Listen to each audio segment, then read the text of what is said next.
The Return of Sherlock Holmes by Arthur Conan Doyle. Narrated by Peter Silverleaf. The Adventure of the Empty House. It was in the spring of the year 1894 that all London was interested and the fashionable world dismayed by the murder of the Honourable Ronald Adair under most unusual and inexplicable circumstances.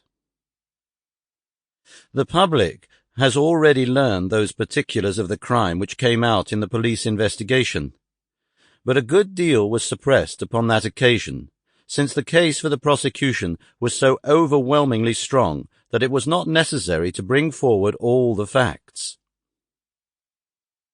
Only now, at the end of nearly 10 years, am I allowed to supply those missing links which make up the whole of that remarkable chain. The crime was of interest in itself, but that interest was as nothing to me compared to the inconceivable sequel which afforded me the greatest shock and surprise of any event in my adventurous life. Even now, after this long interval, I find myself thrilling as I think of it, and feeling once more that sudden flood of joy, amazement, and incredulity which utterly submerged my mind.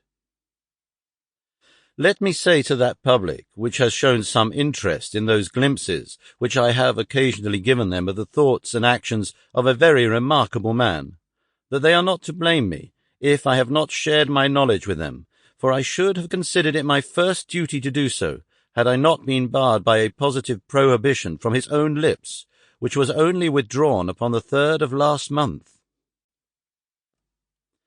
It can be imagined that my close intimacy with Sherlock Holmes had interested me deeply in crime, and that after his disappearance I never failed to read with care the various problems which came before the public. And I even attempted more than once for my own private satisfaction to employ his methods in their solution, though with indifferent success. There was none, however, which appealed to me like this tragedy of Ronald Adair. As I read the evidence at the inquest, which led up to a verdict of wilful murder against some person or persons unknown, I realized more clearly than I had ever done the loss which the community had sustained by the death of Sherlock Holmes.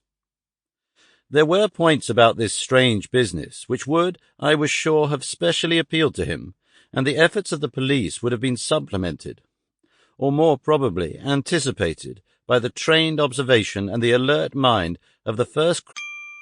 Sample complete. Ready to continue?